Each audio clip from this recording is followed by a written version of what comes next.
Dr. Zach Bush, thank you for being here. Pleasure to be with you again, Aaron. Thank you for having me on. Dr. Bush, what is a thought and what are the effects of these thoughts on our physiology? A thought is a pattern recognition that comes from a data stream that is primarily, in fact, really wholly coming from non-human sources. So the neurology of the human has recently taken a universal leap in understanding where thoughts come from through microscopy that's being done in living gut membranes for the first time. And the new technology is allowing microscopes to be able to piece together the structure function of the neurology of the gut lining. We assumed that everything in the human body must dwell behind the tight junctions, behind this barrier of the skin and gut, which create our unified experience with the outside world. And this microscopy has recently revealed that, in fact, there's billions of neurons that poke their nose out through the mucosal membrane of the gut lining to interface directly with the microbial life there. What we are now appreciating is that there's some tens of thousands of species, bacteria, fungi, protozoa, parasites, that are interacting directly with the surface of nerves and putting information into those afferent nerves that then channel that directly to the brain gives the data set that our brain then works with. And so the CPU chip, or central processing unit of the human brain, is an extraordinary quantum computer that's taking in enormous amounts of data from billions of neurons. So you could have trillions of data points per millisecond coming into the human brain that then gives us the experience of a thought. How does a thought affect our physiology? I was having a moment just a couple nights ago. I had actually drank a little bit too much of this THC beverage thing. I was like, oh, this will be nice. This will be cute. And then I tried to go to bed. And I was in bed. I was having a moment. I was like, oh boy, I went a little too hard on the sauce. And I was observing the way that my thoughts, if I was in a place of gratitude, and I was exploring bathing myself in gratitude. It's been a thing I've been doing. In the mornings, I'll walk and I'll do this like gratitude bath. I'll go take a walk and I'll just everything that I'm grateful for, and to be able to walk, and my health and my breath and family and friends and all the things. And I can feel it inform the way that I breathe. I can feel it inform my blood pressure. I can feel just like the looseness or tension in my body.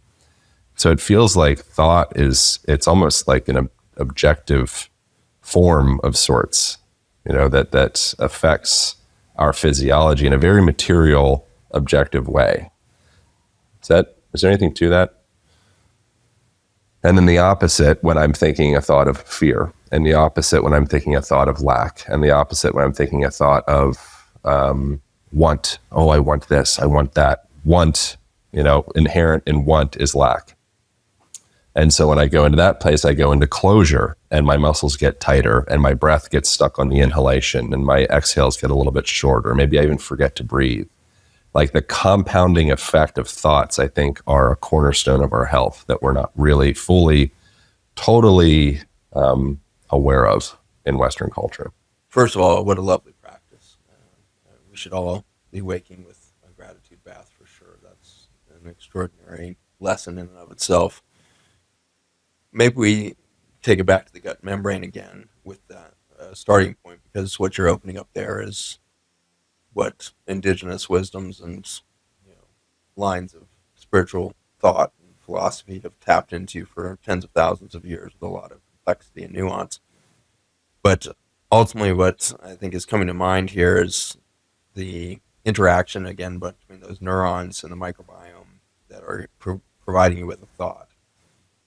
We've studied most accurately the impact of the latter, which was the fear paradigm, or that sense of missing something, that need, that kind of adrenaline pump that you touched on as the alternative to gratitude. And we've studied that quite a lot in physiology, where it's much easier to study stress than it is to study something good. It's very difficult to replicate goodness because everybody's actually has a different vibration of that. Fear is a very predictable vibration that everybody seems to be able to tune into, and I think that's why we're so prone to fear when groupthink happens. It's easy for us to all spiral down when somebody presents a global fear message, which may have been a message that if somebody had just delivered us as an individual, it would have been like, oh, yeah, I can see why that should scare me, but I can brush it aside. But if you get a bunch of us tuning into the concept of a fear story, it's very self-repeating. So for that, fear is a very easy thing to study. And what's being shown is that the neurologic output that happens in a stress state shifts the microbiome almost immediately. And so you've got tens of thousands of species that are suddenly unplugging or plugging into the surface of your neural network differently, depending on that fear versus gratitude energetics. And so there's this immediate almost reinforcement of isolation that happens when the fear paradigm goes. Then within minutes, the number of species and their diversity can start decreasing in the gut microbiome. And so your soil system starts to adapt to kind of a dumbed down version of itself, at which point your creativity is going to go down. The number of thoughts you're having per minute will go down. And instead you'll go into a monotony of thought of, oh my gosh, the thing I'm afraid of, the public speaking or the failed, quarterly report or whatever it is that's driving your initial fear or, withdrawal syndrome at the mental level is now going to push your microbiome into a departure. And I think it's interesting that nature pulls back from that stress signal instead of leaning in. And so nature's like, whew, that doesn't vibrate. What is this? It feels a threat perhaps. And so that pullback of the microbiome then leaves the gut in a more vulnerable state to the fear of compounding. So that our ability to spiral into fear patterns there. And so there's an isolation consequence to fear at the cellular microbiology ecosystem level. And we can see this in our patterns of human behavior. The more frightened we get about an economic situation or a public health threat, like we saw with coronavirus or things like this, when these things have triggered, we are so easily convinced that the right thing to do is isolate. So 8 billion people suddenly believed it's a good idea to pull away from nature and people. Like isolation must be good. Nobody's ever thought that in their life. And suddenly we had a collective fear paradigm that was adequate to really match something within ourselves, which is this inherent desire to hide, this inherent desire to pull back from complex social systems that we don't understand or vibe with or feel vulnerable in. Easier to pull back. So the justification of fear is isolation at the macro level, and the microscopic consequences of fear are exactly the same. Isolation. The microbiome will leave you isolated. It will step away until you have isolation, until the stress signal is sorted out, and then the microbiome comes back in quite quickly, within minutes to hours. And so this is the dance we play at the gut lining. And it harkens to, this reality of, not only is a thought something that's not human, it's a collection of data coming out of, and then a conclusion derived from an enormous amount of trillions of inputs from the microbiome at large. The same thing could be said for the human experience or the human experiment, which ties back to 10,000-year-old history of the Kabbalistic philosophies and sciences. In the Kabbalah, it's clear that humans have no free will, but humans have an extremely unique capacity to have infinite free will as to how we feel on the inevitable journey. And I think that's really a beautiful promise. And so you've decided in recent months that you're going to feel gratitude regardless of what's going on. You're going to wake up and it's going to be a practice. I'm going to bathe myself in gratitude today. That's where you have free will. That's your decision and your capacity to execute on that. I'm going to start in gratitude. Then I'm going to give myself permission to feel absolutely everything a human will feel the rest of the day, but I'm going to begin in gratitude. And even though you cannot change the things that are happening in your life, which I know goes against the whole, manifestation thing and everything else that's kind of popular in our neo-spirituality. But the fact is, what the universe is playing with is not your decision to change it. It's not your volition by which an outcome changes. It's the input of a billion or a trillion other things that will manifest something.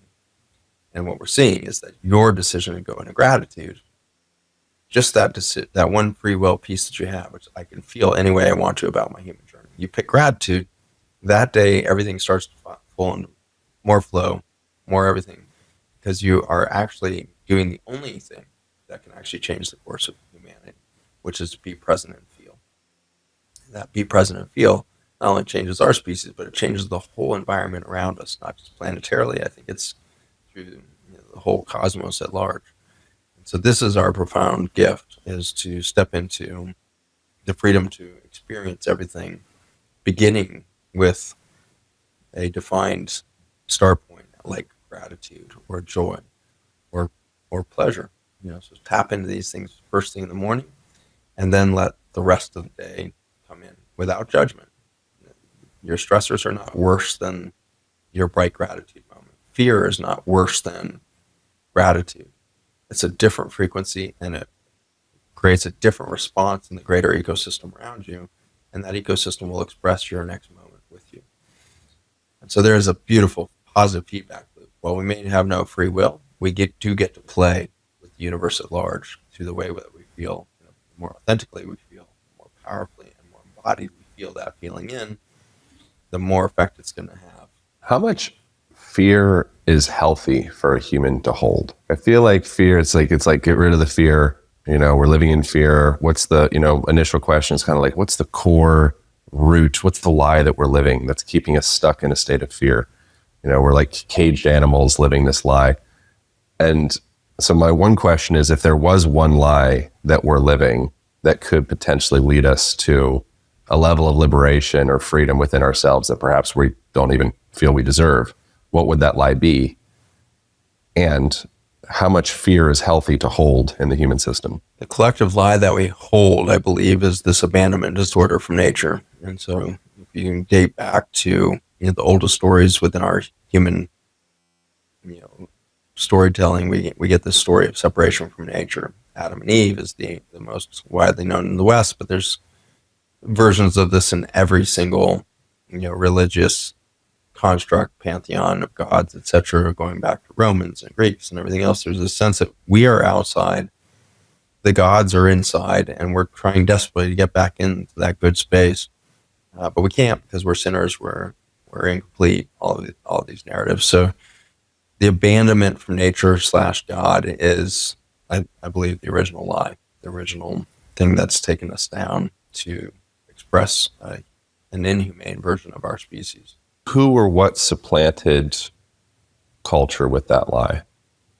I think it's a collective experience rather than some individual coming in to tell the lie.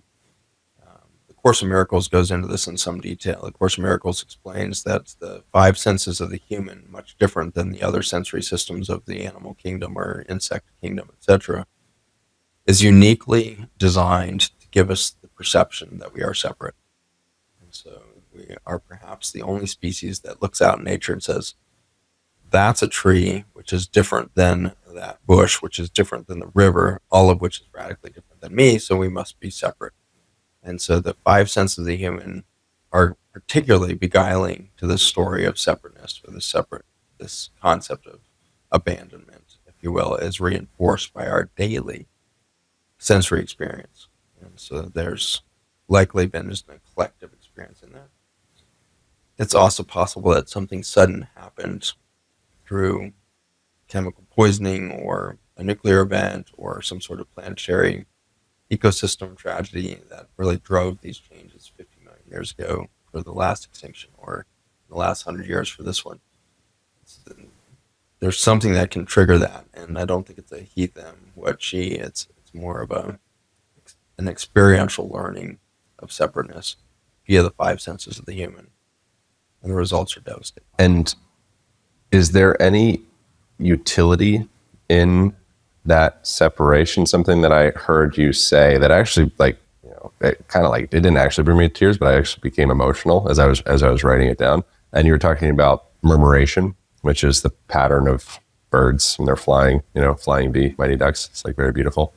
And the thing that you said in another podcast that I took note of is when we believe we are separate from the murmuration of birds, that beautiful pattern, we can see the beauty in the birds. In some ways, nature has been waiting to create a species that can believe itself to be separate so it can witness the profound beauty within itself.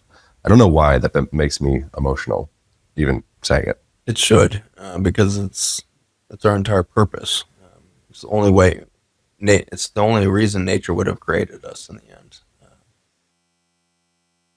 We would have been eliminated a long time ago if we couldn't see the beauty, because our collective behavior has been in opposition to natural law for a good long time, maybe hundreds of thousands of years, but certainly in the last 5,000, 7,000 years of our history that we can look back into, it's quite obvious that we do so much harm to one another at horrific levels of trauma. It's just, I was over more than a year ago now, I guess, April last year, witnessing the Gaza Israel conflict right on the fence line between the kibbutz that was attacked on October 7th and the devastation that has unfolded in Gaza since. I'm sure I haven't really entirely recovered from just witnessing that. And all I was doing was witnessing it. And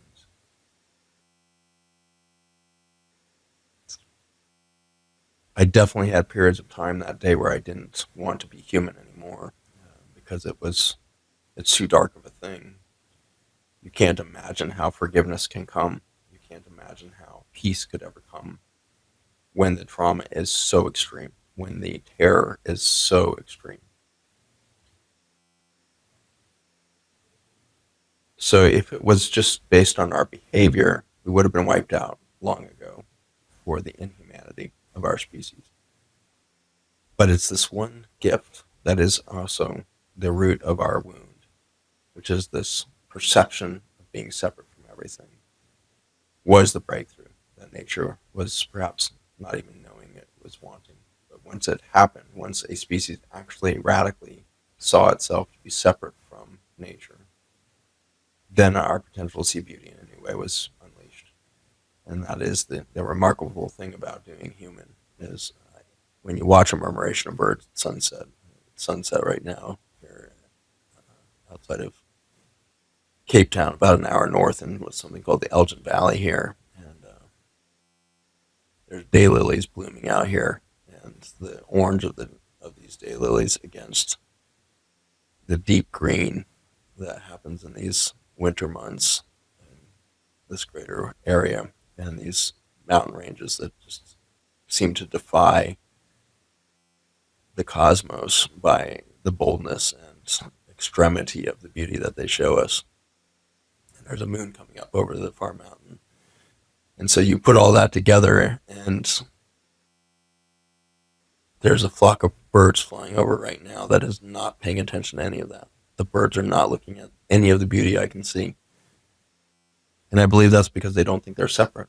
They can feel the sunset. They can feel the orange flowers beneath their belly as they fly over. And it's a continuous form of energetic signal that's coming from everything to create their experience of being alive and to experience the rush of wind beneath the wing that would lift it is a continuous experience. And so why would you stop to look at everything? Because everything's happening inside your body. Everything is felt fully. There's no separation. And so they just fly on because they're experiencing everything all at once. Well, I stop and stare, and in staring and seeing the flower, even while I'm just sitting here, 50 meters away talking about those flowers, I'm changing the energy field for those flowers, not because I have any capacity to change nature. I have no free will, but because I've been given five senses that create the inherent, inevitable result that I continue to see beauty no matter how distracted I am, no matter how tired I am, no matter how far I've traveled. The beauty is just always there, and I cannot look away. I cannot not see it. That's human. That's what being human is you have to see the beauty all the time because you have been blessed with that platform that stands just outside of the perceived nature to give you a perspective enough to realize how beautiful that nature is. And so that's why it's emotional to touch on the subject is wow, that's the whole essence. And if we step up to that, if we step up to realizing our entire gift and the reason why nature would continue to select for humans at this moment would be because we're capable of seeing her, seeing nature, seeing the whole. And for that, we are deeply valued. And I believe we are deeply protected from our own idiotic behavior, war to economic decisions to pestilences and everything else we create. Like we are an insane species. And yet you can feel the love. If the flower can feel us seeing the beauty in it, which leads to the experience of the flower of being loved, then nature keeps us around. And that's a relief. And so that's how we can lean in. That's how we rebirth everything. That's how we go on to survive the sixth extinction, as we step into our full power of being able to witness and see the beauty. And through the witness of all of that information that we would call beauty, we can have more thoughts and more intelligence and more creativity than we've ever had before. We're uniquely equipped, and that unique gift has made us extremely vulnerable to the abusive, destructive, extractive behaviors that we have stepped into because they're two sides of the same coin. Now that you see everything separate, you can either see yourself completely inadequate, never making the grade, because how could you possibly compare to a mountain that's been there for 125 million years? How could you possibly stare up in the stars and feel it all, confident enough to take another breath? If you know that there's 2.5 trillion galaxies out there, it's just like, it's dumbfoundingly important for us to be exactly at this vulnerability point of seeing the beauty, feeling abandoned, for the capacity of observing that we are separate from nature enough to see her in a unique way. That was beautiful. The as you were sharing that also made me quite emotional. And it was just the presence you were allowing yourself to be in the witness of the world around you is something that I feel like we have been tricked into believing we don't have time for. And that creates a contraction, and it creates a separation, and it creates an alienation. And in witnessing you kind of like make love in a way, like it's almost like a romantic relationship of being able to see the beauty in your partner's eyes. Can you see the beauty in just looking out the window? Like, can you, and I think that's why we're so attracted to falling in love, because it catalyzes that aspect within ourselves that we're always capable of seeing within the world. But something that kind of stood out to me is as kind of an idea that's challenging and beautiful to me is as you extend yourself to opening yourself up to love to the world or love to nature, it reciprocally opens up the world and nature to loving you. And that seems, how does that work? I would say that it works through kind of clunky language that we've put around this thing, but we're stuck with it for now, which is this concept of the masculine and feminine within each individual. Because we're so gender confused right now as a society, when we say the words masculine and feminine, you tend to think male, female, and then put a bunch of baggage on that. But what the two concepts are really speaking to in the energetic field here is the masculine is the unmoving structures within nature that observe the flow of the feminine through it. And so you're very accurate in describing my experience of when I do look out the window and take the time to describe what I'm seeing, I am for sure having the experience of love. It is a deep vibrational sensation that is unconditional. I don't particularly change the way that I feel about that scene if I think that the birds are unaware of me or the mountain is unaware I even landed on the planet, or that I will be gone soon and the mountain's not going to care either. That none of that matters to me. This is a form of unconditional love when you see beauty. And the problem with the word love is it's been really reduced and processed down to an emotion. And I think that emotions are the high fructose corn syrup of feelings. Highly processed, highly unnatural is the emotion of love, which is, oh my God, I'm loved. Oh, I think I'm falling in love with that person. Whereas the unconditional vibration is going to take you through every emotion, beginning at grief. I've been falling deeply in love, and it begins in grief because I can see how the lives of the human beings that are falling in love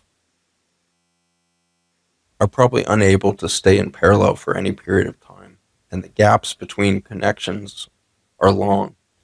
And so it's grief that you would fall in love with something or somebody that can't be at your side and go to sleep with you and wake up on the same pillow. And so unconditional love, which is I can see the beauty and I cannot unsee what I have seen, and therefore I'm going to vibrate in this frequency no matter what the fuck is happening in this world. I can see the beauty and I'm got to vibrate at this frequency. And I'm going to lose that stimulus in a moment because everything is finite, and those flowers are going to die in a few months and they're going to be gone. And I'm going to leave Cape Town in just a few days and I'll break my heart again. This does not matter. I will ride the waves of this unconditional love because I cannot look away from the beauty. That's the love affair that we should have with everything. It needs to be unconditional, completely in, 2 feet in. Stop being socially inappropriate with the level of love you're willing to go to and just go all into seeing the beauty. And the frequencies that you will produce, you will live more lifetimes in those few minutes with that individual or that flower across the yard than you will have in a lifetime of trying to dumb it down, trying to dull it down in fear of the sensations that are going to come if you let it unleash, because you know it's going to be grief. You know it's going to create grief. It's going to create the heartbreak, which is not the breaking of a heart. Heartbreak, as we described, is simply the shattering of expectations. That's what you're feeling when you go through heartbreak. There's no end to the love. You already saw the beauty, and something else is going to see that beauty in the next moment. There is no end to the love. You cannot break a heart. It's an infinite conduit from source to everything that's been created from source. And so it's an infinite conduit of this frequency of unconditional love flowing from source to everything. And any sentient being that gets to participate in the capacity to see and witness the beauty, that divine masculine that everybody is capable of doing. Can you hold the space for a moment and allow the wonderment to happen when you see the flow of life around you? That frequency, you can live a lifetime in a few breaths. It is just the most delicious, timeless gift that you can give yourself. So go all freak in today. Get in love with something deep today, and just let it begin in unconditional love at the point of grief. Know that it's going to not last whatever you're feeling in your belly and your chest and your throat at that moment, and feel the discomfort and celebrate the discomfort of falling in love, because it's far more uncomfortable than it is bliss state. The bliss states come in waves, but the uncomfortableness of the fall, the free fall, that's why we call it falling in love, because it literally feels like you are letting go of all other things around it, because the only thing that's become real now is that unconditional presence of the beauty that you're now witnessing, and therefore you're the carrier wave. You are the carrier wave from source to everything that's been created. You've become it. You've been swept up in it because you're a witness to the beauty. That's the way that we got to live, and it's just tragic that we continue to damn people for putting the toe in the water, let alone jumping in there. People are getting, damned all over the place for their effort to find and see beauty and witness it and then express it in a form that we might call relationship or love. We got to stop damning each other for it, and we got to start diving deeper into it. And that can start safely in nature. If it's not safe to do it among humans, do it in nature and just practice going all in on witnessing the beauty, and feel how many layers are there, and realize you have radically dumbed down the concept of love for your fear of feeling everything that would come with that unconditional wave that is so massive and can shape mountains and the rest. It feels like if a person can start to explore that, just being open to seeing the deeper layers within person at the checkout at Starbucks or wherever you're at, or the person, the dog that you walk by, or, within yourself, you look in the mirror. It seems like it's like people are into like biohacking. It seems like it's like a hack into time travel in a way where you can slow time down and expand the moment. And it seems like we've been sold the idea that we need to be in a hurry. We need to be busy to get to somewhere that we don't actually know exactly where that point is or where that point ends. Why are we so busy, and where are we trying to get to exactly, in your perspective? When you try to live life from your mind, within your mind, I did this for 20 years in academia, and probably for maybe a decade or two before that as a teenager and a kid. But certainly from age 20 to 40, I was deeply committed to this figuring everything out, understanding human disease, understanding the solutions that could come, imagining the solutions that I could do to fix a broken body that was experiencing heart disease or diabetes or cancer. It was a head game of figuring it all out. When you're living life in the brain, it is an inevitably busy experience. I've got trillions of organisms that are speaking through my neurology at every given second. And so if I turn myself over to my mind and really focus my attention and intention and witnessing of the world through that mind, there is absolutely no peace. There is absolutely nothing but almost chaos in there. New thoughts every few seconds. You're a slave. You're a slave in some ways. That slavery may come out of just this, again, the abandonment disorder, then trying to prove yourself to people in nature around you that you're enough. And so that might be coming out of the wound. But even if you haven't shifted into the slavery mode of doing, the cacophony of what you're experiencing is overwhelming. I fell out of my headspace, pretty much shattered my brain. I went into massive major depression. I was numb. I couldn't feel a damn thing. And I was suicidal by 2008, something like that, because of my inability to feel anything. Before I became majorly depressed, I just assumed all the patients that I was managing and family members have been affected by depression and all that. I just thought it was the blues. They think, wow, you're really down low. Down low is you're still feeling it. Where you go suicidal is when you stop feeling it and you don't know where you are. You're not in the valley, you're not above, but you can't feel love for your own children. You can look at the face of anybody and you can't feel anything towards it. That's when you're like, I'm wasting air for this planet. I'm going to turn this air over to people who can still breathe and feel. This is the opposite of being human, and it is. As we said earlier, the whole purpose of being human is to see and witness the beauty. You suddenly lose that ability. Your whole instinct is, I need to recycle. I got to get out of this human experience because my soul's too eager to feel something again. I'll take the gamble and I'll go become moon dust or octopus on the next breath once I let go of this body. But I got to become something other than a numb human being, which is to say the antithesis of being human. And that's the anti-Christ as it's been described, I think, is the anti-Christ concept is what is the anti to the being witness to and expressing the beauty of the universe. It is being numb. So welcome to the deepest hell when you lose the capacity to feel anything. That's where the sociopaths live. That's where the deepest homicides and suicides exist is in this space of numbness.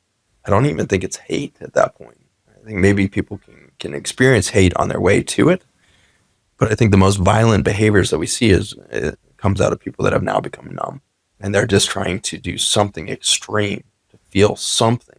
Maybe guilt or shame would be something to feel, and that's where the horror starts. And so beauty is the most unappreciated aspect of our world today. We are not designing or appreciating beauty in the ways that we have in the centuries and millennia past. Our design of our neighborhoods is pathetic. What's happening in our commercial strips is disgusting. You can go to Cairo, Egypt, and you witness the scale, the magnitude of beauty that was being built there 10,000 years ago. And look at the squalor and just low vibration construction that's been sprawling out in the poverty around the Giza Plateau. You can go to Washington, D.C., and see architecture from 100 years ago, and it's staggering in its scale, and its depth, and its weight, the craftsmanship. And then you go and duck into one of these brownstones that's being converted to some sort of pseudo-modern version of hospitality or house, and trying to reach towards some sort of sense of levity through more glass and more thing. It's just absolutely fundamentally a block away lost its soul, and the quality of the construction is not there. It's just really pathetic how fast we've lost it in this last century. We have lost aesthetics. Cars are my favorite example, I guess. I'm a big car fanatic growing up. I used to build race cars and restore classic American cars, and I could tell you at a heartbeat in the dark, cruising Main Street in Longmont, Colorado, I could tell you that it was a 1956 or a 1957 Chevy based on the shape of the taillights half a mile ahead, because the design was so unique, so creative within the same car company, 1 year apart. It redreams itself. It imagines a completely different, animal staring through those taillights at you. And you can see the character of that. Now you go down a highway, you can't even tell what continent that car is coming from, because it's exactly the same taillights for 1 million miles. And you look at something like the Tesla truck, like, God bless any of you who have bought that thing, but I am sorry, but there is just a fundamental loss of aesthetics that has happened to our world. In the name of whatever that thing stands for, I don't even understand what that's trying to be expressed in that vehicle. We put something like that on wheels and we then say, well, that's good. We're living into the hell that is described in Hermeticus, this ancient text from Hermes. A discussion between Hermes and his son back a couple thousand years ago was recorded in the book called Hermeticus. And in there, it says this powerful line that the deepest evil of humanity is to call less bad good. To call less bad good is the deepest evil humans can do. And we've been doing less bad as good for a century or more. And for that, we have lost all integrity of beauty within the human creativity and human design. And so this is a terrifying time to be human, because we are unplugging from the whole reason we are here, which is to witness and see the beauty. And as soon as you witness and see the beauty, and in that stillness become an avenue for nature to create through, you are going to create beauty. It's the only option, because you are now you are the hands of the divine. You are the hands of source at the point of that stillness and witnessing the beauty. Now you are inspired. Now you are vibrating the frequency of creator, and that force is going to come through you, and you're going to play an instrument. You're going to write a poem. You're going to write that love story. You're going to reach out and phone call your lover. You're going to go find a new lover, which might be the golden retriever up the road, and that's going to be your new partner for life. It doesn't matter. You're going to fall in love, and you're going to create a new experience for witnessing the beauty around you. And it's going to just be powerful to re-engage. It took me time, though. It took me time to find it once I had become depressed, because I kept looking to human systems to try to drag me out. I hadn't quite found my relationship to nature yet. And it was something I was yearning for and desiring, but I kept looking for another human to make me feel loved. I kept that going mostly through my medical practice. And so I would so eagerly go into the next exam room to meet a new patient, hoping that my presence would be a blessing to that person in some way. And when they died a couple weeks later from the disease that had been long unleashed in their bodies, and I was far too late in the equation to have any effect, and I didn't have tools to affect it anyways, I would have to go look for the next. And so tens of thousands of patients later, I finally found nature as my pathway back in. And that's where I began to feel safely, and started to allow wonderment to take over. And I think it's in the utter surrender of the socially acceptable human journey or the socially prescribed successful human journey. It's only in the surrender of that you'll eventually find yourself back to being an element of nature. And once you find out that you are an element of nature that's long been designed to be this pinnacle of sensation, you're able of sensing more than any other species on the planet right now because of the biodiversity you hold within you. A human colon has more biodiversity than any other colon of any other animal or any other niche within the ecosystems of Earth.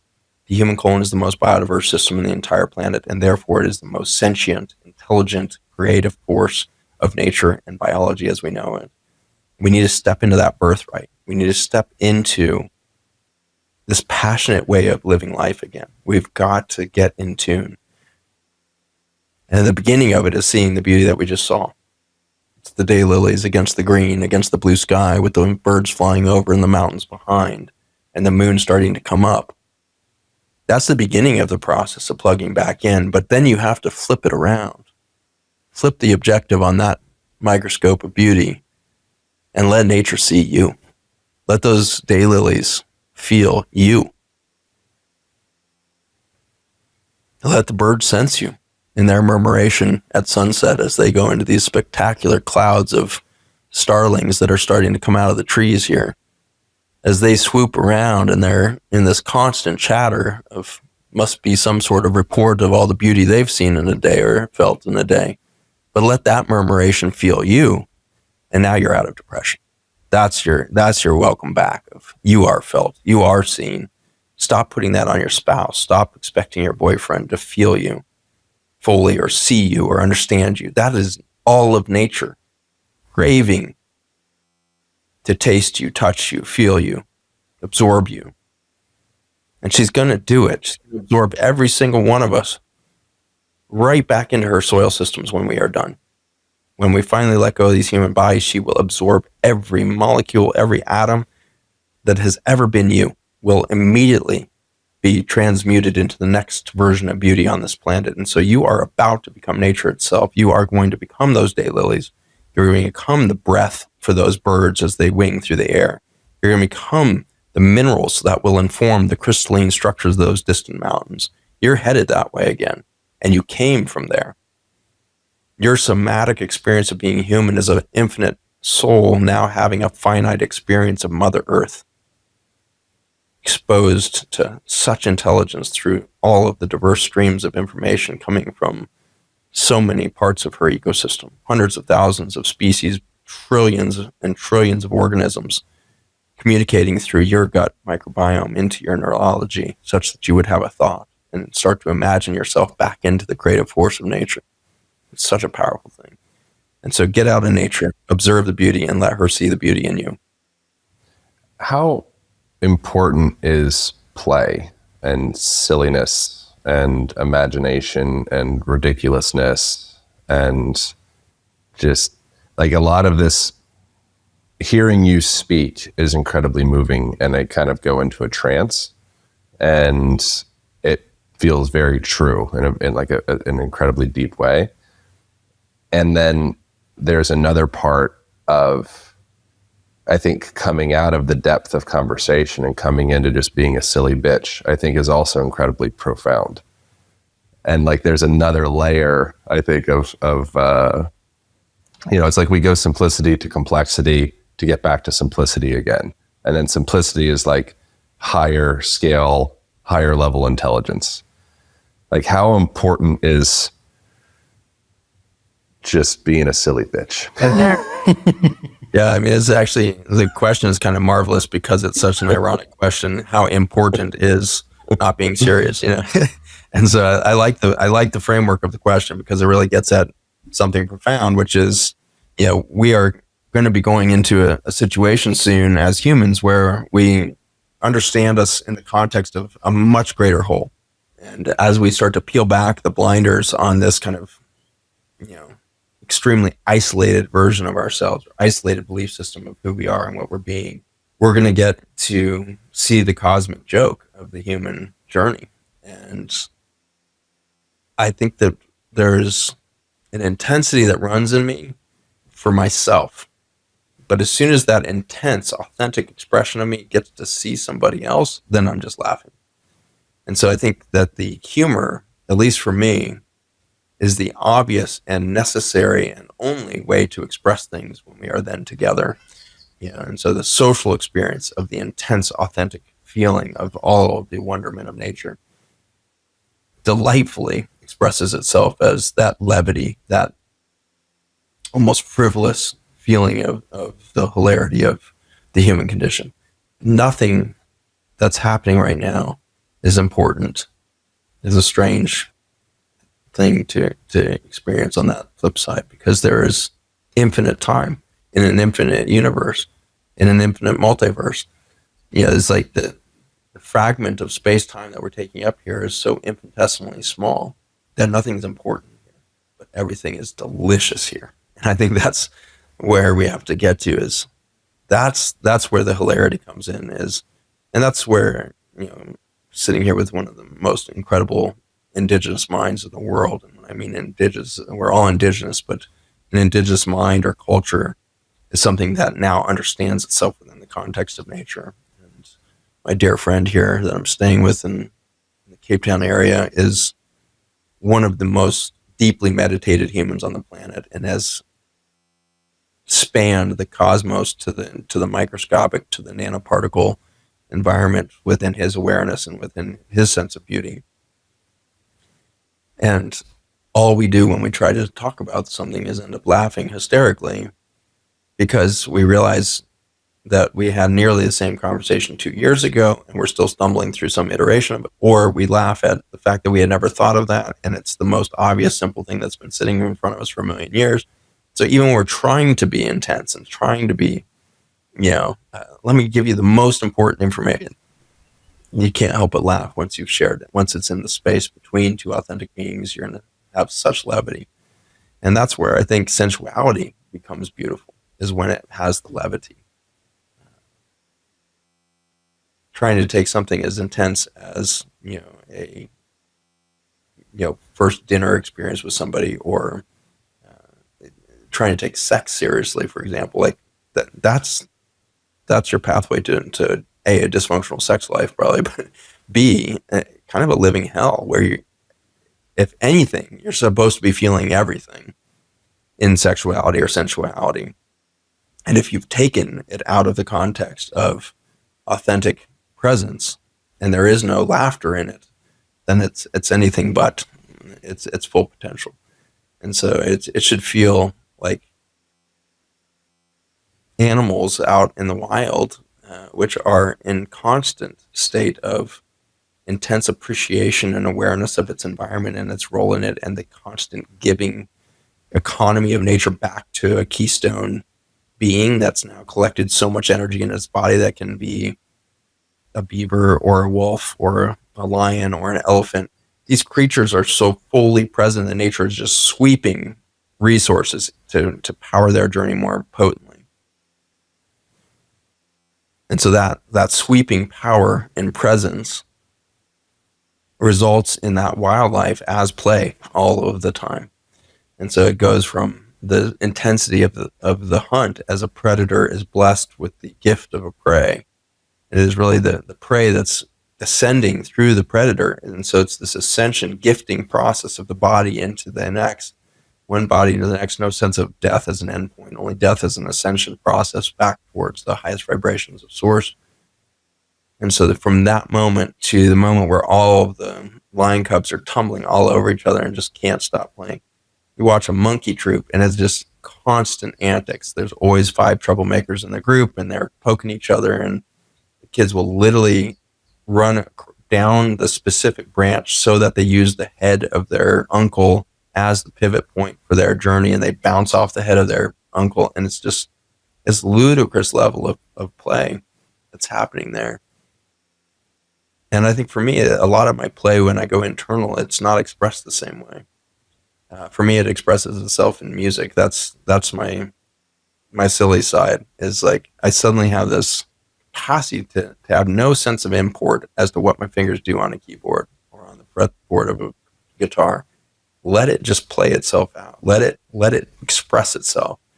And the thing I love about these instruments is they literally, I can play the same freaking chord progression for 20 to 30 years and surprise myself because of this little thing that just happened with my strumming fingers, and it just did a pattern that I hadn't heard before, and it just gives me this sense of joy and this levity in there. I'm not raucously laughing, and is it really a frivolous moment, or is it an attempt at humor? Not at all, but it's got the same sense of levity and play in it because it's an unexpected surprise of beauty. It's that unexpected nature. So that's a little bit of my thoughts, I guess, around play. Is it doesn't have to feel or be frivolous. It will simply become that levity. It will become that lightness as we let go of the belief that everything has to be important.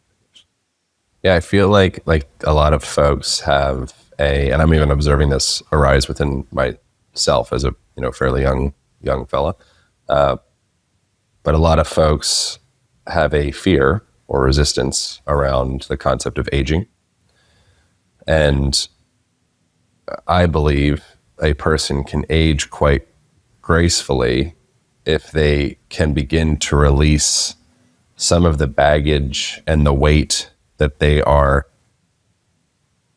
possibly suffocating their inner child with, of their adult and who they believe themselves to be, and their level of import and all the things they have to do, and it's just all of this weight. And I believe there is a very valuable daily purging a person. It would be supportive for a person to go through a process of like, what am I holding on to? How am I suffocating my inner child right now? How am I suppressing my inner child right now? What weight is my child? What kind of like asymmetric load backpack with a bunch of bricks and stuff am I having my inner child carry throughout the day? And how can I just lighten that up a little bit? Still be productive, probably a lot more productive, because suddenly I have this new zest and joie de vivre and like life force moving through me. Suddenly I become more magnetic as well because people are attracted to that. It's like, why are you so light? What's going on here? It's so irregular. And it feels to me like the weight of aging perhaps is a lot of it's just baked around the stories that we hold on to. And if we can release those stories and that baggage, I think we can, again, go from simplicity, child, complexity, adult, simplicity again, elderly, I only have a week to live. What is it like to be with a person that only has a week to live or a day to live? What kind of lessons have you learned from people in those moments? Presence is the unifying experience with that.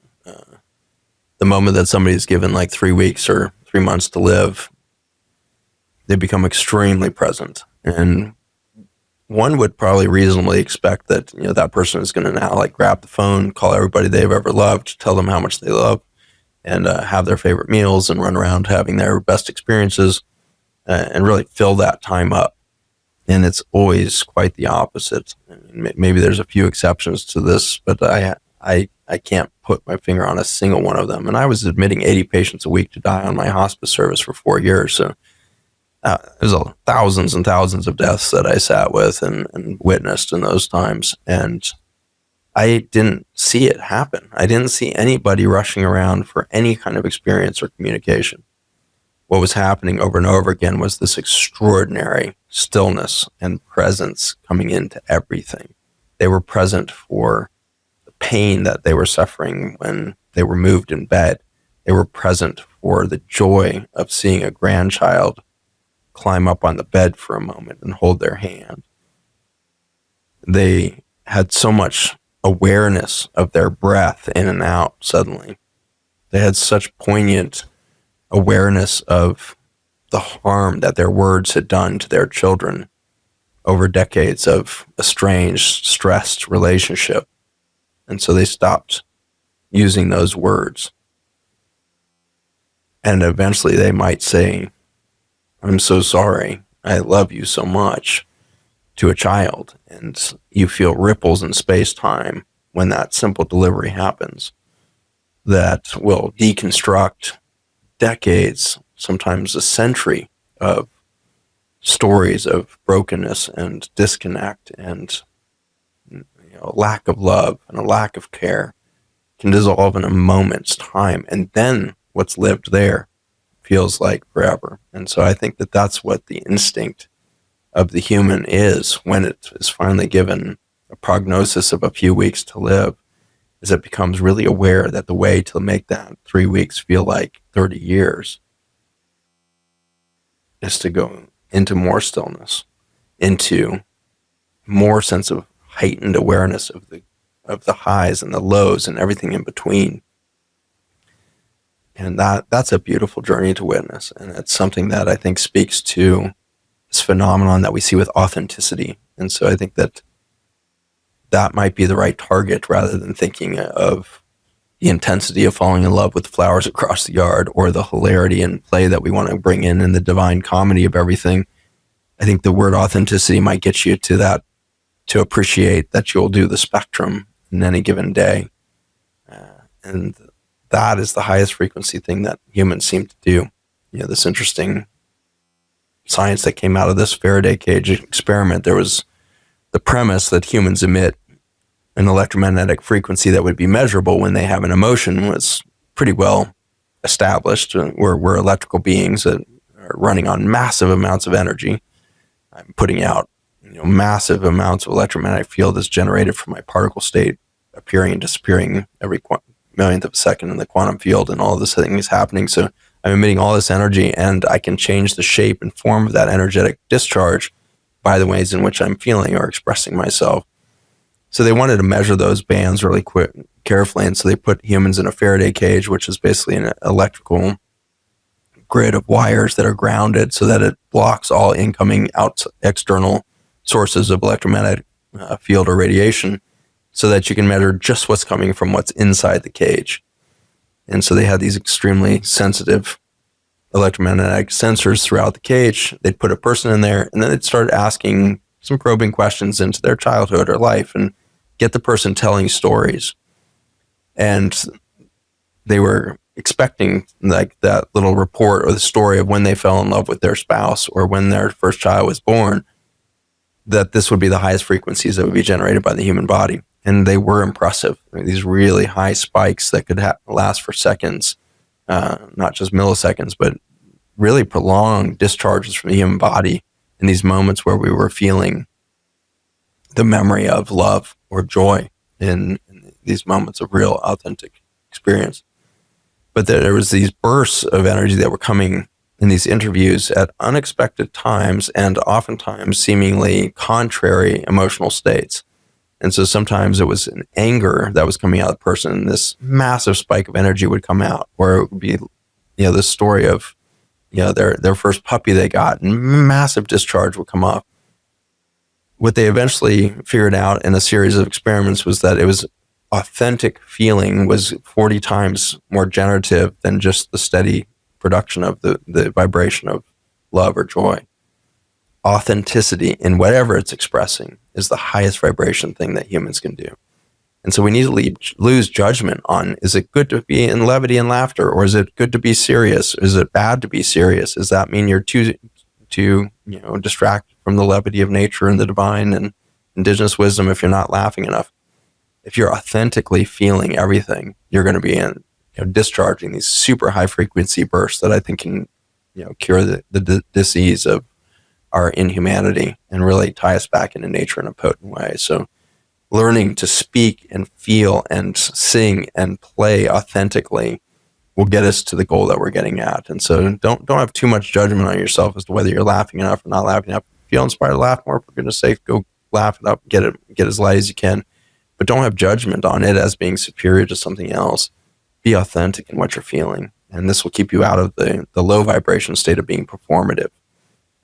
A performance is never an authentic expression, and that's what separates kind of your elementary school effort when kids get up there, and very cute, of course, and it's very sweet when they stumble through lines that they memorized, but they look like robots and they feel like robots, and it's cute and funny because of the way they deliver lines, versus that kid when they hit Broadway 20 years later and they've embodied the character. There's no more performance, they just have become it. And those are the performances that we think of from our artists that just move us to tears, when they have really embodied the authentic expression of whatever art form they're there to vibrate in.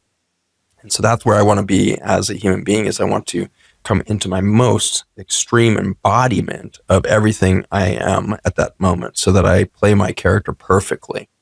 I want this character to be so thoroughly lived in that its expression, whether it's dog tired at the end of the day and just dragging, or just freaking elated and excited for what just happened or what it just witnessed, or just moved to tears by the beauty of watching a friend go into their moment of singularity and tears and find their own power and their own love for themselves, or the beauty of the flowers that are erupting out in the field. All of these things, it's that juicy, yummy part of life that I want to keep finding and keep digging into.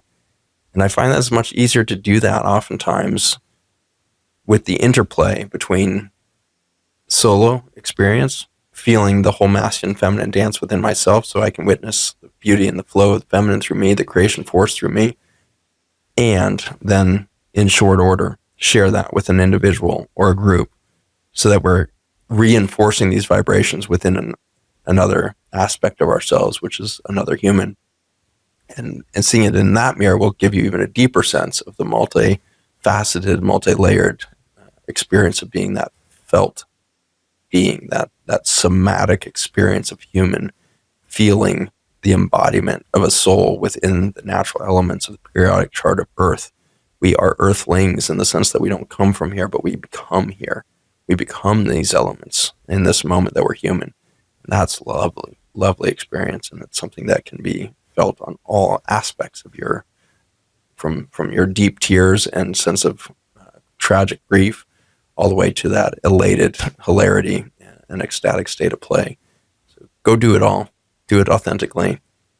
You'll be more human for the experience. And my hope is that with the collective pressures that we have around us and our increasing awareness of the importance of authentically feeling the lived world, we are going to see the extinction take only our inhumanity, and our species can persist into a much more humane version of itself as it becomes something lovely in the witness of beauty and the expression of creation that will come through that vessel in the next moments after the wonderment settles in. That's beautiful, man. Yeah, I feel like it is it's just being available to having range in the human experience and not becoming too stuck in any one persona or identity or story, and like a focal lens on a camera, being able to see the moment in one instant of the absolute dire seriousness and realness of the moment and the situation and all of the constituents involved. And then also simultaneously being able to pull back and seeing the theater and the game and the illusion and the dream and just the absolute utter ridiculousness of the situation. And that we are so reactively mad at each other right now. And we're like two children yelling at each other. You're trying to tear me down. This is so cute and sweet. And I have so much empathy for myself and yourself in this situation. And to be able to oscillate in and out of that range and then come back to the table and do business, and then be able to draw back out and say, what is this table in the first place? Part of the hilarity is just how lame our words are. We've been given an English language, which is probably the least effective form of language that's ever been created to express beauty. It's just like, you put English into a text message, and now you're at the lowest vibration of human consciousness and collaboration ever. We got to free ourselves up with that and get into the analog beauty of song and chant and dance again soon. And we're always able to feel into the depth behind the words. So there's always that invitation. So there's like the encapsulation of something that's infinite and complex and, beyond anything that could ever be effable or translatable into these characters. And we can still feel the tone and the frequency behind that, and all of the thoughts and desires and hopes and dreams and fears and all of that are the wave behind the expression of whatever, the eggplant emoji or whatever. whatever. Yeah. It is. Emojis are an interesting phenomenon. You point out a good one there. Like they can often be more expressed in And those I do feel a little bit illiterate in those when I get an explosion of different. I'm always wondering what I'm missing here. But yeah, no, I think you're right. It is the space between the words that carries the greatest potential right now. So that's maybe what we do when we speak, is to create space for a bigger transmission to come through. So I hope that's happened today together. I hope we've transmitted something of beauty together. I feel that for me personally, but it's all an illusion anyway. Do you? Can I ask you one more short question? Are you available for a thing? Have you experienced any or many non-graceful transitions to the afterlife?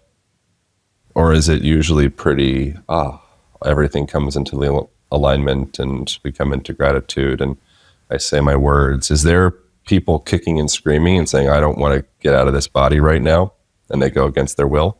Is that possible? I would say that's the majority. I'd say the majority of it is in that space. The majority are still in the fear, guilt, shame sense of like, I haven't done enough. I'm still I don't want to let go because my relationship with my kids isn't right. My finances are a disaster. I don't want to pass this thing that I've lived into to my children. I didn't get to have my childhood, so I want to live longer. I didn't, kind of that. That's where we all begin the journey typically, and all is too big of a word there, but I'd say the majority of us begin there from Western countries. In other cultures, it's quite the opposite. It'll be 98%, in a lot of cultures that are still tied into nature, that they are not in any sort of discoherence with death itself. In most cultures out in the world, death has really been held up as an extraordinarily glorious and blessed journey that people look forward to taking. Then you can go to something like a Tibetan culture, and suddenly the whole culture is about death. They seem to have very little value for life compared to death. Like death seems 10x the importance of life, and so it's definitely the polarity. The Tibetans of the world seem to be single, as few as they are so reverent to death that they are, I hope, making up for, or at least keeping in balance, the radical fear of death that's driving a $500 billion industry that we call biohacking now. And so the fear of the masses of death is being balanced out by an extremely ecstatic or peaceful relationship back to that death through many cultures. So there's, a geographic and social context to whether or not you're going to suffer into death or whether you're going to welcome it in as a beautiful, exclamation point on a human journey. In closing, what can every person listening to this do today, no matter who they are or where they are, to make their eventual transition out of this body or death be a more graceful transition? The practice that I've developed over the last 15 years or so since beginning that journey as a hospice doc is really making sure I'm trying to die every day. And to die well every day prepares you for a rich death, but it also releases you into a much more vibrant way of living. To die today is to let go of all of the beliefs, regulations, rules, stigma that you held yesterday. And so can you release yourself back into the playfulness of being alive, back into the jubilation of that rebel jumping on his bike at midnight to go ride across a dark town and ride through all the stoplights and pass all of the sleeping people with a sense of exuberance and adventure while everybody else is off in some dream state? You're the only one alive in the streets of humanity.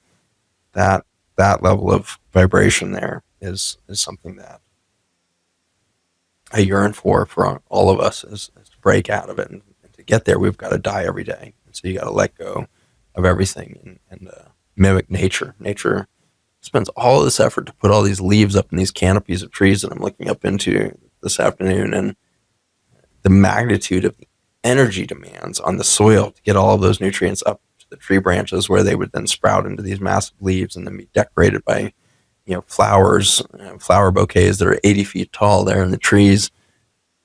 All of that is let go of freely. And at the end of the season, it's just all released. and it's released to go rot on the bottom of the forest floor. And there's more biologic material on the forest floor than there is up in the air. And so that's the journey we're now all on, is can you start to die every day? Let go of everything you've held as important or right or wrong, and start to feel again new today without the imprints of yesterday. Feel everything today without the need to characterize it or define it or judge it as good or bad or light or dark or funny or serious. Let go of all of the definitions and simply feel everything. That takes a high degree of discipline, but boy, does it allow you to die every day, and does it ever set you free to live a better life ultimately. Yeah, I kind of coincidentally or not, the newsletter, I do a red newsletter each month, and the last newsletter was literally labeled something along the value of practicing, why you should practice dying every day, I think is the title of I usually don't use shoulds. I was intentionally using the word should in that one just because I don't ever use that. And in that, there was a kind of a reminding to me before. I was listening to some song. It brought up some feeling, sensation. I was doing my little gratitude walk thing. I was feeling a special way. And the song reminded me of ayahuasca ceremonies I've done, which I don't want to romanticize or, anything of that, but something that I've experienced when doing every ayahuasca ceremony I've ever done, which isn't, a tremendous amount. It's not a little amount, whatever. It's not relevant. But every time that I've done an ayahuasca ceremony, the exact same sensation always exists, and it is as though I am practicing to die in a very real way. And the whole entire day, especially the week, the month, like the moment I find out, okay, in 3 months we're going to go sit and do the ceremony, it begins this kind of death ceremony for me. And a lot of it for me personally is actually based in fear, because I don't want to get my ass whooped.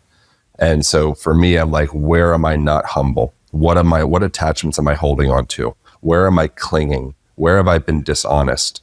I want to address that and let that go right now, because I am terrified of that moment of actually being able to be like sitting at the altar, essentially. And it's a terrible sensation, and it's a really beautiful cleaning, I think, as well. And that's not to say that people that do psychedelics or ayahuasca or anything, or any kind of like spiritually elite or more or less, whatever, but that is my personal felt visceral experience, is it feels like a practice of death. And tonight at 10 p.m., I'm going to drink this cup, and it's going to be, it's going to be what it is. But in preparation, it feels like a very real preparation for death to me, which I feel is very helpful. So that's in the newsletter, the suggestion is, without doing ayahuasca or whatever, YOLO, do whatever you're into. But tonight, 10 o'clock, real talk, you don't come back. How do you live your moment starting now? And just do that as a practice. Do it every Sunday, every Tuesday, whatever. And just start to inject that in. And I think that make it real. And I think that that's a very powerful practice for a person to maybe start engaging in those. So thank you for sharing that. Do you have any thoughts on that, or additions or anything of like objective, actionable ways a person can start to make for a more graceful transition? I think we can ultimately all remember it. I think we can remember what this felt like before we developed this abandonment disorder. I think there was a long period of time where humans understood the cycle of life and understood, that our biologic expression was just a tiny fragment of an eon-long journey of a soul. So we can remember it. And what we're going to remember is what's starting to happen all over the world is this reignition of ceremony. And that can be plant ceremony, as you mentioned, but a lot of it has been expressed as sitting around fires again at night, and, having fire circles that aren't called fire circles. They're just called, evening hangout times. And so if you gather around a fire to tell stories of what's going on in life, what's going on in the world, what you remember as a kid, you're starting to repeat patterns that were used for tens of thousands, hundreds of thousands of years in human history, which was storytelling by the fire, and that sense of community connection, that deep sense of belonging, while in the wonderment of the stars above and the beauty of coals burning ember light at night. This kind of magnificence can be tapped into. And so reigniting these small ceremonial acts of being human in nature can help you die that night. And I think that's why we didn't accumulate much stress for hundreds of thousands of years in the genome, was because there was nightly decompress of that stress through these simple rituals of telling story. Well, probably starts with food, right? And so food by the fire together under the stars or at a sunset, that then turns into sitting around the fire and listening stories from the elders, then turns into song and dance and chant around the fire later at night, that then turns into lovemaking, whatever it is, like these layers and layers of ritual of exuberant expression and sensation of life. All of that that's the essence of it. That's the essence of being human.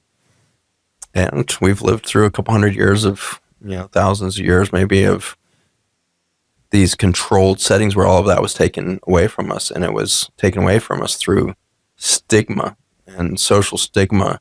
And the social policing of each other right now is the most despicable thing to witness. I cannot stand it when humans run around socially patrolling to see who's doing something wrong and who's less aware of nature than the other. This pseudo spiritualism of ecology and pseudo spiritualism of political awareness, or whatever it is. Like there's just this pathetic nature to it.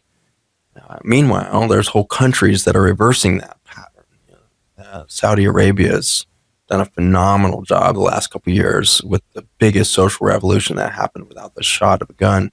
A peaceful, massive revolution socially that erased a long-standing regime against the freedom of expression of women in public and their freedom to move and everything else. Women are driving in Saudi and they're out of the hijab if they choose to, and they're expressing themselves in all kinds of new ways. And many of them are still expressing themselves because they choose to in their old traditional ways that are so spectacular. The hijab, the covering of the face and hair and everything else, is a powerful tool as well. It's not a necessarily a stigma or a way of weakening the woman. It's in some ways giving her power. If she stands in her anonymity under that job and cannot be objectified as women are that are not covered, that's her own version of power. And so when we start to leave judgment and start to really think about what does it feel like when we stop socially policing each other, and that's how Saudi achieved what they achieved in the last couple of years. They got rid of all of their religious police that were condemning women for any sort of sense of freedom, walking in the bathroom alone or driving a car, being uncovered in public. They were just ejected from the society, and they were given the opportunity to retrain or leave. And obviously the vast majority of them just retrain their minds, retrain their social behavior. And here we are in a peaceful Saudi with a social revolution that continues to unfold so rapidly. So there's a real need for us to break out of the social policing of each other, the projection of fear, guilt, and shame around somebody who's starting to turn the lights on.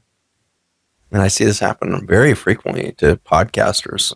Podcasters are a courageous group of people that are out there really putting it on the line, being vulnerable, showing their own journey. And the beautiful thing about podcasts is much different than the paid media environment of a cable station or CNN.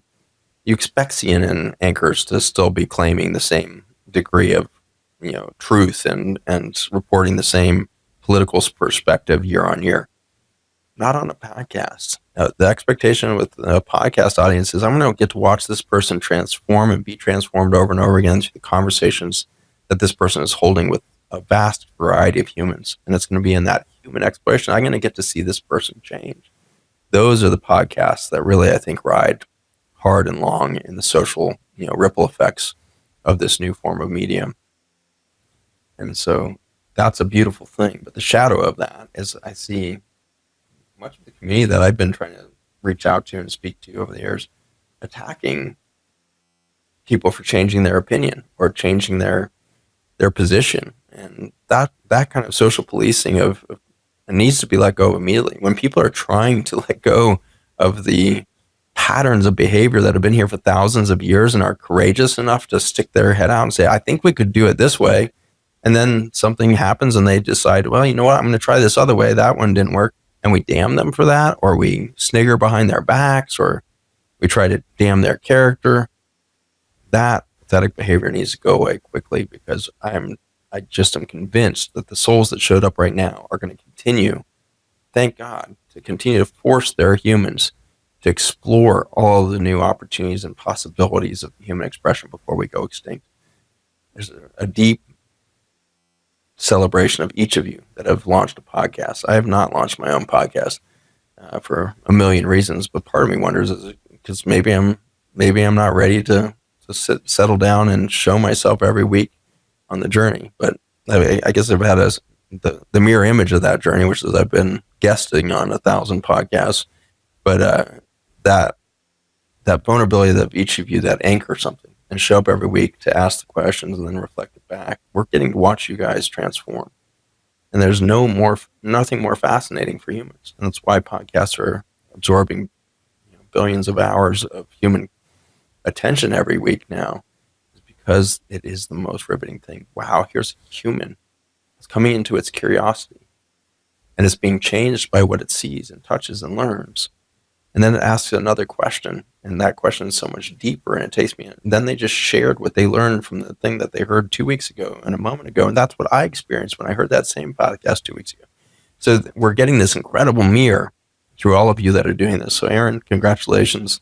I'm grateful to be on your podcast again, to watch you continue to transform. The questions asked today show a whole lot more beauty and depth than you and I were able to share years ago. It's because both of us have become more alive in the number of times we've been willing to die since we met each other. So congratulations on all the deaths. Keep it going. Thank you so much. I really enjoyed this. This is a genuinely very moving conversation for me. So I really appreciate you taking the time and space to have it. I'm sure people will be excited to go deeper into your worlds. Is there any direction that people can go if they want to go deeper into anything that you have in the world? One-stop shop is the Zach Bush MD website. So Zach is ZACH Bush, BUSHMD.com.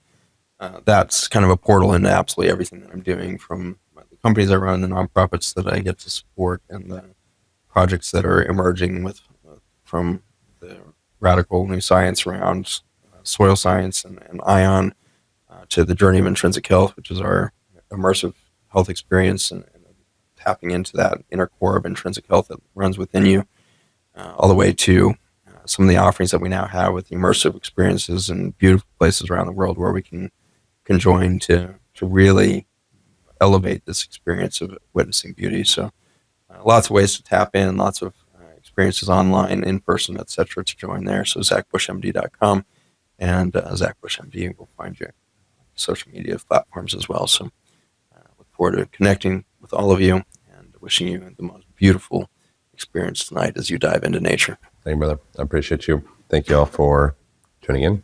That is it. That's all. We'll see you next week. Thank you guys so much for watching. If you enjoyed that episode, you might also enjoy this episode over here, as well as this one over here. Thank you for subscribing. Appreciate you. I'll see you in the next video.